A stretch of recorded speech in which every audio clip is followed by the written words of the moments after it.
Τι θα κάνατε αν σας έλεγαν ότι στην αρχαία Ελλάδα υπήρχαν ρομπότ, αυτόματοι πολιτές και φόβος για τα ζόμπι? Μοιάζει με σενάριο επιστημονικής φαντασίας, έτσι δεν είναι? Κι όμως, κάποια από τα πιο απίστευτα γεγονότα της ιστορίας έχουν τις ρίζες τους στην Ελλάδα.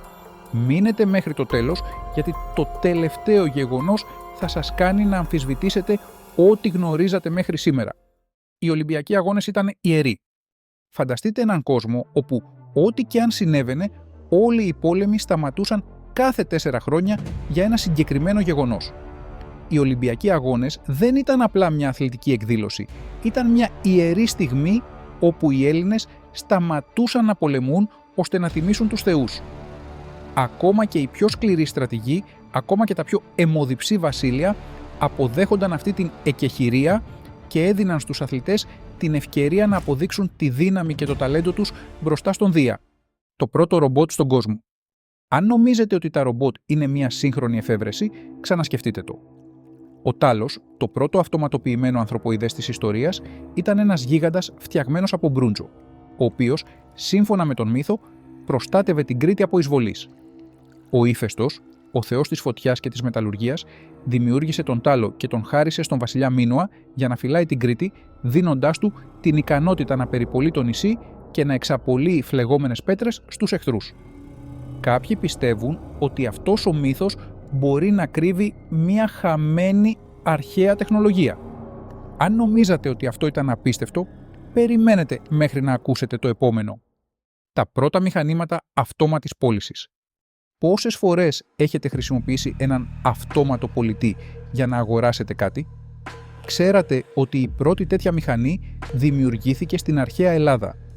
Ο Ήρων ο Αλεξανδρεύς, ένας από τους μεγαλύτερους εφευρέτες της αρχαιότητας, κατασκεύασε ένα μηχάνημα που έδινε νερό όταν κάποιος έριχνε μέσα ένα νόμισμα.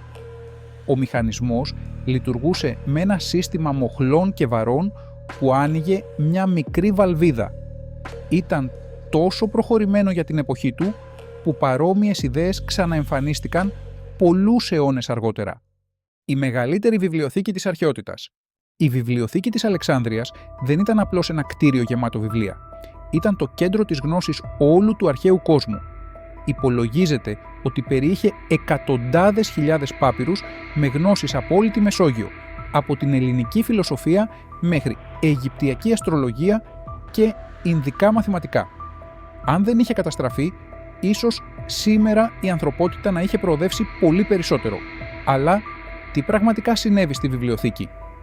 Κάποιοι λένε ότι κάηκε από τον Ιούλιο Καίσαρα, άλλοι ότι καταστράφηκε από φανατικούς. Το μόνο σίγουρο είναι ότι χάθηκαν αμέτρητες γνώσεις που δεν ανακτήθηκαν ποτέ. Και τώρα ετοιμαστείτε για ένα γεγονός που θα σας εκπλήξει ακόμα περισσότερο. Οι Σπαρτιάτες δεν παραδίδονταν ποτέ. Στην αρχαία Σπάρτη η υποταγή ήταν αδιανόητη. Οι πολεμιστές εκπαιδεύονταν από την παιδική τους ηλικία να αντέχουν τον πόνο και τις κακουχίες, ώστε να γίνουν οι απόλυτοι στρατιώτες. Στη μάχη των Θερμοπυλών, όταν οι Πέρσες ζήτησαν από τους Σπαρτιάτες να παραδοθούν, ο Λεωνίδας απάντησε με 2 μόνο λέξεις. «Μολόν λαβέ», δηλαδή «έλα να τα πάρεις». Αυτή η φράση έμεινε στην ιστορία και ακόμα και σήμερα χρησιμοποιείται ως σύμβολο αντίστασης απέναντι σε οποιαδήποτε μορφή επιβολής. Ο Ξέρξης μαστίγωνε τη θάλασσα. Όταν ο βασιλιάς της Περσίας, Ξέρξης, προσπάθησε να κατακτήσει την Ελλάδα, έπρεπε να περάσει τον Ελίσποντο. Όταν όμως μια καταιγίδα κατέστρεψε τις γέφυρες του στρατού του, διέταξε τους άντρες του να μαστιγώσουν τη θάλασσα και να της ρίξουν αλυσίδες, τιμωρώντας την για την απίθειά της. Αυτή η ιστορία δείχνει πόσο μεγάλη ήταν η αλαζονία των αρχαίων ηγεμόνων. Οι αρχαίοι Έλληνες φοβόντουσαν τα ζόμπι. Φανταστείτε έναν αρχαίο κόσμο όπου οι άνθρωποι πίστευαν ότι οι νεκροί μπορούσαν να ξαναζωντανέψουν. Αρχαιολόγοι έχουν βρει τάφους όπου τα σώματα ήταν καλυμμένα με βαριές πέτρες προκειμένου να μην μπορούν να σηκωθούν. Ήταν ένας τρόπος να εξασφαλίσουν ότι οι νεκροί θα παρέμεναν νεκροί. Αυτή η πρακτική, που θυμίζει τις σημερινές ιστορίες με ζόμπι, δείχνει ότι ο φόβος για την επιστροφή των νεκρών δεν είναι κάτι καινούριο. Δεν είναι τίποτα μπροστά σε αυτό που έρχεται στη συνέχεια. Η πρώτη βιοχημική επίθεση στην ιστορία. Νομίζετε ότι τα χημικά όπλα είναι μοντέρνα εφεύρεση? Ξανασκεφτείτε το. στον Πελοποννησιακό πόλεμο, οι Σπαρτιάτες πολιορκούσαν την πόλη των Πλατεών και αποφάσισαν να χρησιμοποιήσουν έναν ιδιαίτερο τρόπο για να εξοντώσουν τους εχθρούς τους. Έκαψαν ξύλα με θιάφη και πίσα, δημιουργώντας τοξικό καπνό που έκανε αδύνατη την αναπνοή. Αυτό ήταν μία από τις πρώτες καταγεγραμμένες περιπτώσεις χρήσης χημικών όπλων στην ιστορία.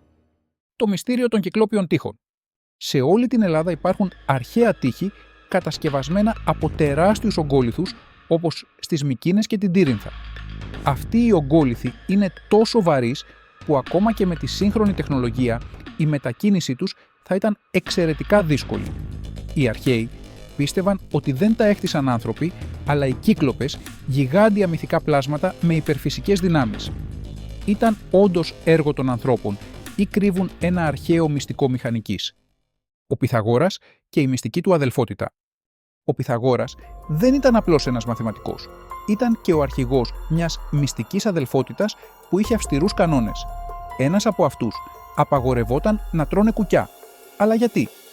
Ορισμένοι λένε ότι το πίστευαν ως ιερό φυτό, άλλοι ότι το θεωρούσαν πύλη προς τον κόσμο των νεκρών.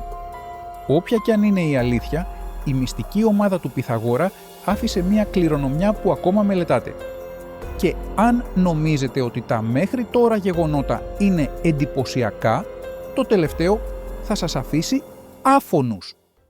Οι Αθηναίοι είχαν δημοκρατία, αλλά όχι όπως τη φαντάζεστε. Στην αρχαία Αθήνα η δημοκρατία ήταν άμεση, αλλά είχε και τις παγίδες της. Αν κάποιος πολιτικός γινόταν επικίνδυνος, οι πολίτες μπορούσαν να τον εξορίσουν για 10 χρόνια, γράφοντας το όνομά του πάνω σε πύληνα όστρακα.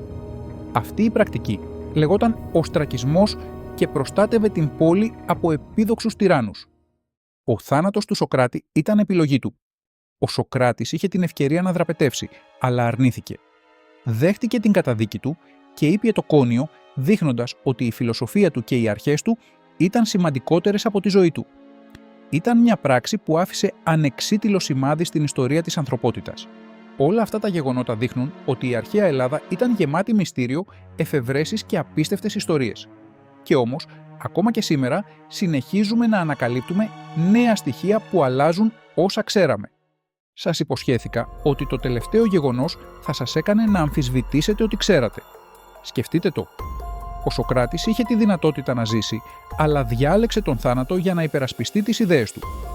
Τι θα κάνατε αν ξέρατε ότι μια απόφασή σας θα άλλαζε την ιστορία για πάντα? Αν σας άρεσε αυτό το βίντεο, μην ξεχάσετε να κάνετε like, να αφήσετε ένα σχόλιο και να εγγραφείτε στο κανάλι μας για περισσότερες ιστορίες που αξίζει να υποθούν. Και αν θέλετε να δείτε περισσότερα τέτοια βίντεο, πατήστε στα επόμενα που εμφανίζονται στην οθόνη σας. Τα λέμε στην επόμενη ιστορία.